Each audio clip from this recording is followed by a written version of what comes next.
അയാളായിരുന്നു യഥാർത്ഥത്തിൽ 4 വർഷക്കാലവും കേരളത്തിലെ പ്രതിപക്ഷം.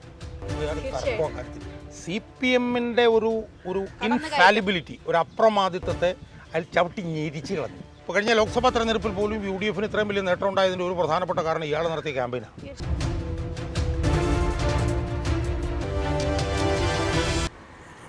വസ്തുത ഇതാണ്.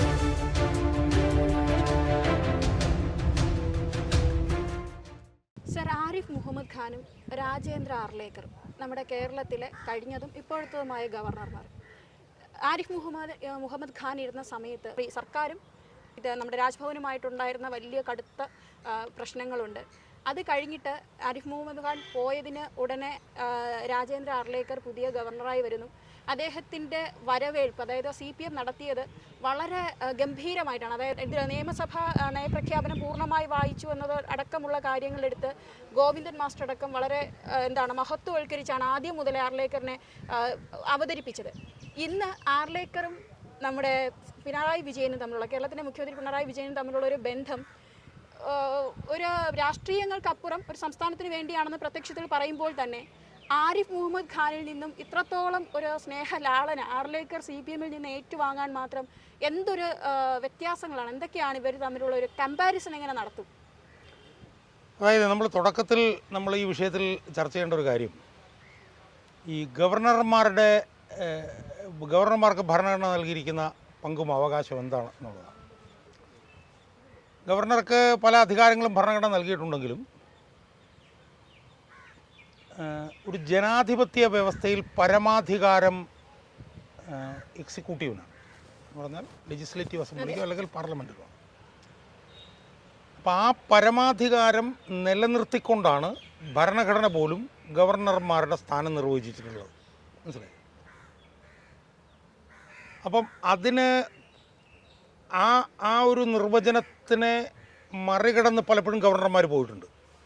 പതിറ്റാണ്ടുകൾക്ക് മുമ്പ് പല സർക്കാരുകളെയും ഗവർണർ പിരിച്ചുവിട്ടിട്ടുണ്ട്. കേരളത്തിൽ തന്നെ സർക്കാരിനെ ഗവർണർ പിരിച്ചുവിട്ടിട്ടുണ്ട്. 356 എന്ന് പറഞ്ഞിട്ടുള്ള വകുപ്പ് സംബന്ധിച്ച് ഒരുപാട് പ്രശ്നങ്ങളുണ്ട്.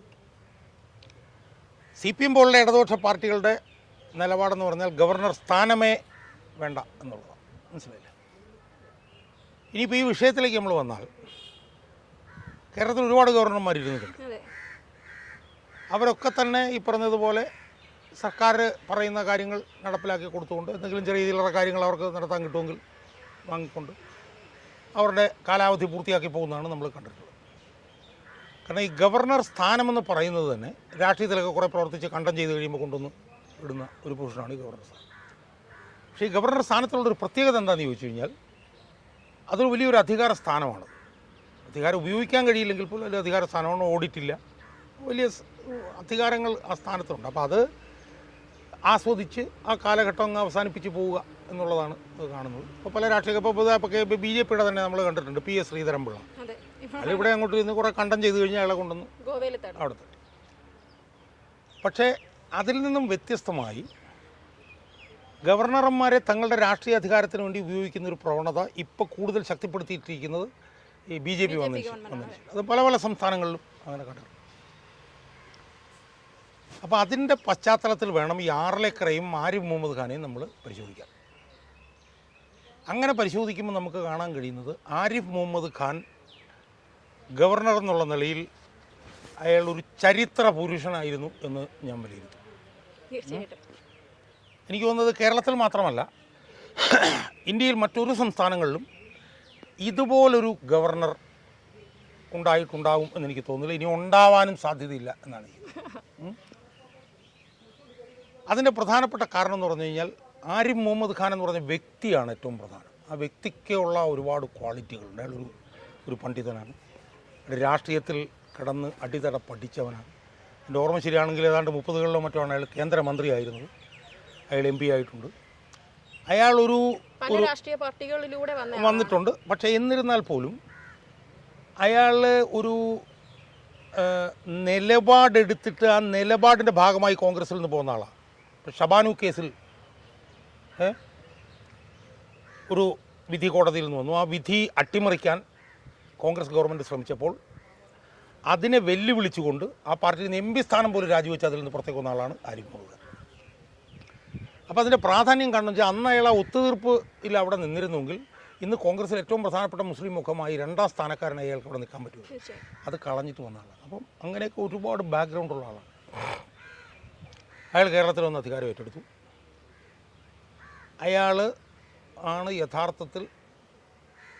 അയാളായിരുന്നു യഥാർത്ഥത്തിൽ 4 വർഷക്കാലവും കേരളത്തിലെ പ്രതിപക്ഷം. വേറെ തർക്കമോ കാര്യത്തില്ല. അപക്വമായ പ്രതികരണങ്ങൾ അന്ന് CPM വിലയിരുത്തുമ്പോഴും സത്യത്തിൽ ശരിയായ ജനങ്ങൾക്ക് വേണ്ടി ജനപക്ഷത്ത് നിന്നു എന്നുള്ളതാണ്. ഗവർണർ പദവിയും കൂടെ മറന്നിട്ട് ജനങ്ങൾക്ക് വേണ്ടി നിന്നു പറയാം. ഇപ്പോൾ കഴിഞ്ഞ ലോക്സഭാ തെരഞ്ഞെടുപ്പിൽ പോലും UDF ഇത്രയും വലിയ നേട്ടം ഉണ്ടായതിൻ്റെ ഒരു പ്രധാനപ്പെട്ട കാരണം ഇയാൾ നടത്തിയ ക്യാമ്പയിനാണ്. തീർച്ചയായും.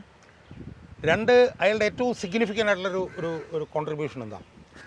കേരളത്തിലെ സർവകലാശാലയിലെ CPMൻ്റെ VC മാരെന്നുള്ളതല്ല, CPMൻ്റെ ഒരു ഇൻഫാലിബിലിറ്റി, ഒരു അപ്രമാദിത്വത്തെ അയാൾ ചവിട്ടി ഞെരിച്ച് കളഞ്ഞു. അതിൻ്റെ പ്രാധാന്യം എന്താ? കേരളത്തിൽ CPM അധികാരം നിലനിർത്തുന്ന ഏറ്റവും പ്രധാനപ്പെട്ട ഒരു വഴി സർവകലാശാലകളുടെ അപ്രമാദിത്വമാണ്. 10-12 സർവകലാശാലയുണ്ട്. അവിടെയൊക്കെ ആയിരക്കണക്കിന് ലക്ഷക്കണക്കിന് പിള്ളേർ പഠിക്കും. അപ്പം നിങ്ങളിപ്പോൾ ഒരു സർവകലാശാല എടുത്ത് നോക്കൂ.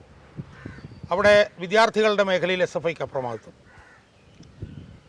തൊട്ടുമുകളിൽ നമ്മൾ നോക്കിക്കഴിഞ്ഞാൽ സാറന്മാരുടെ സംഘടനകളിൽ CPMൻ്റെ KGM, CTA, മറ്റേ മറിച്ച് എന്നൊക്കെ പറഞ്ഞാൽ അവർക്ക് അപ്രമാദിത്വം. സർവകലാശാലകളിലെ ഉദ്യോഗസ്ഥ സംഘടനകൾ, അവിടെ CPMന് അപ്രമാദിത്വം. സെനറ്റിൽ CPMന് അപ്രമാദിത്വം, സിൻഡിക്കേറ്റിൽ CPMന് അപ്രമാദിത്വം, CPMൻ്റെ രജിസ്ട്രാർ, CPMൻ്റെ വൈസ് ചാൻസലർ. അപ്പം ടോട്ടലാണ് യൂണിവേഴ്സിറ്റികളിലെ CPMൻ്റെ അപ്രമാദിത്വം. മനസ്സിലായി? അവിടെ നടത്തുന്ന നിയമനങ്ങൾ, അവിടെ നടത്തുന്ന പിള്ളേരുടെ പ്രവേശനം, അവിടെ നടത്തുന്ന കോടികളുടെ പൊതുമരാമത്ത് വർക്കുകൾ, എല്ലാം. അപ്പം കേരളത്തിൽ CPMൻ്റെ അപ്രമാദിത്വം നിലനിർത്താനുള്ള ഏറ്റവും പ്രധാനപ്പെട്ട ഒരു വഴിയായിരുന്നു സർവകലാശാലകളിലെ ഇവരുടെ സർവാധിപത്യം.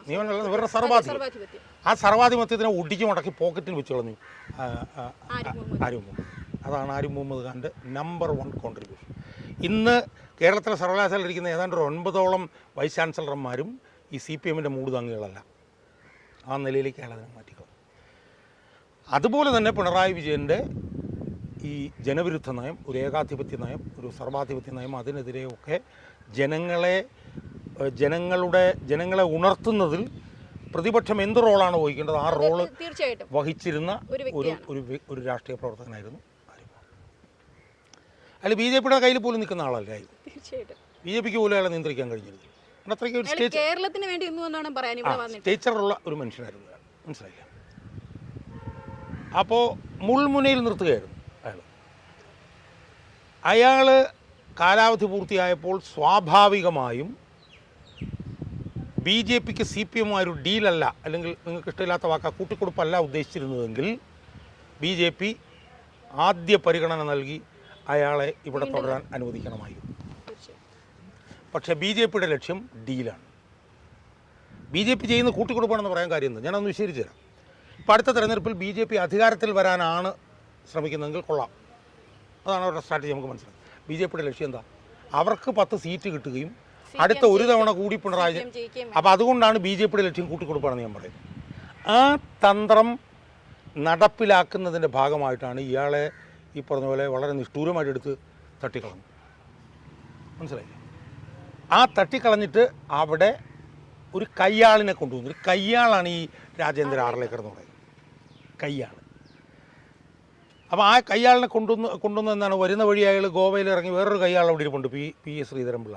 അയാളുമായിട്ടെല്ലാം ചർച്ച നടത്തി ഇവിടെ പിണറായി വിജയനെ എങ്ങനെ അടിപ്പെട്ട് ഭരിക്കണം എന്നുള്ള ഒരു ക്ലാസ്സും കിട്ടിയിട്ടാണ് അയാൾ രാജ്ഭവനിലേക്ക് വരുന്നത്.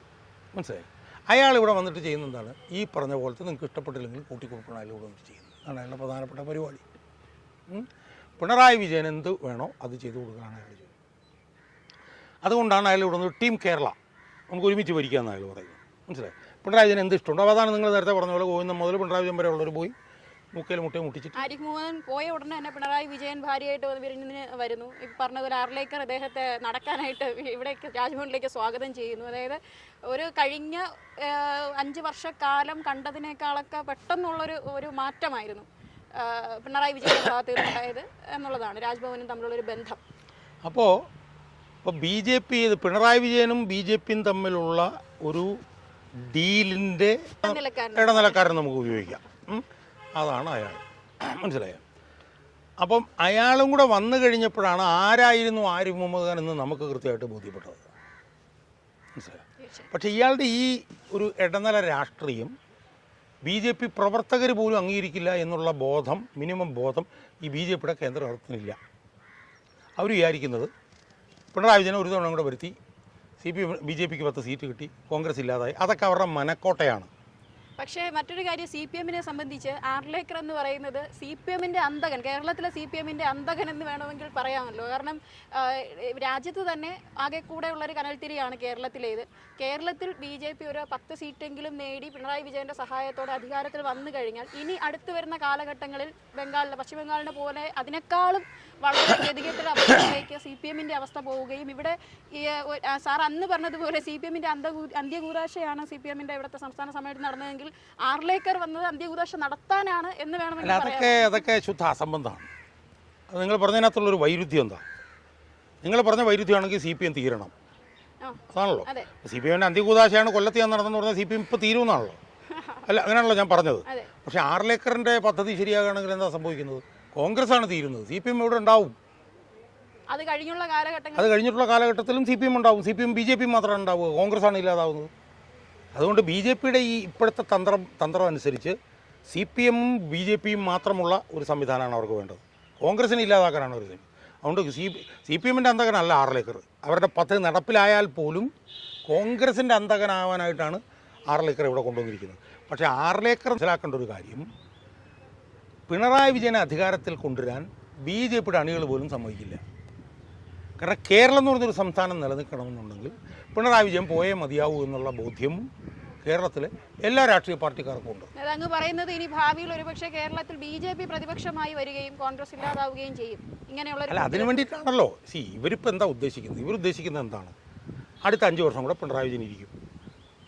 പിണറായി വിജയൻ അടുത്ത 5 വർഷം കൂടി ഇരിക്കുമ്പോഴത്തേക്ക് ഇല്ലാതാവുന്ന ആരാ? കോൺഗ്രസ്സാണ്. ഇതാണ് ഇവരുടെ തിയറി.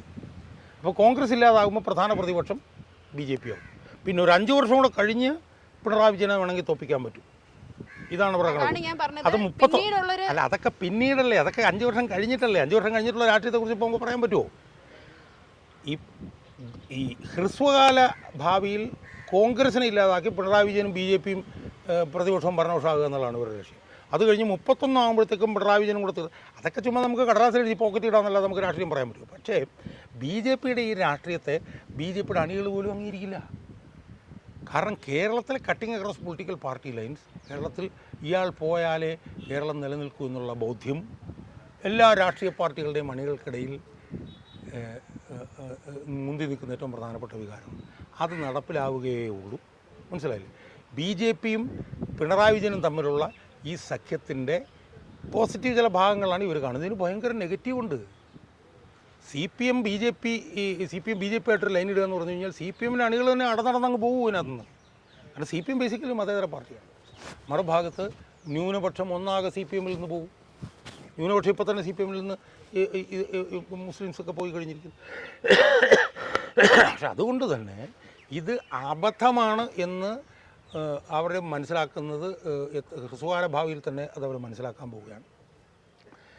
ആർലേക്കർ വന്നപ്പോഴാണ് ആർലേക്കർ ഇടനിലക്കാരനാണെന്നും ഇയാളുടെ രാഷ്ട്രീയമാണ് യഥാർത്ഥ രാഷ്ട്രീയമെന്നും ആളുകൾക്ക് മനസ്സിലായിട്ടുള്ളത് എന്നാണ് എനിക്ക് സംബന്ധിച്ച്